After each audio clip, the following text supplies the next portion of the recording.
അപ്പൂപ്പ നിങ്ങൾക്ക് കുഴപ്പമൊന്നുമില്ലല്ലോ? എന്താ നിങ്ങൾക്ക് പറ്റിയത്? ഇല്ല മോനെ വീർ, എനിക്ക് കുഴപ്പമൊന്നുമില്ല. അല്ല, ലാബിന്റെ ഡോർ എങ്ങനെ ഓപ്പൺ ആയത്?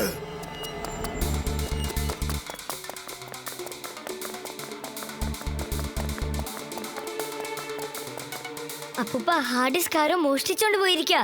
വീർ, ഹാർഡ് ഡിസ്കിൽ ഒരു ട്രാക്കിംഗ് ഡിവൈസ് ഉണ്ട്. അത് വെച്ച് നമുക്ക് അതിന്റെ ലൊക്കേഷൻ ഉടനെ തന്നെ കണ്ടുപിടിക്കാൻ പറ്റും. വേഗം ആ സ്പേസ് ഷിപ്പിലേക്ക് കയറ്.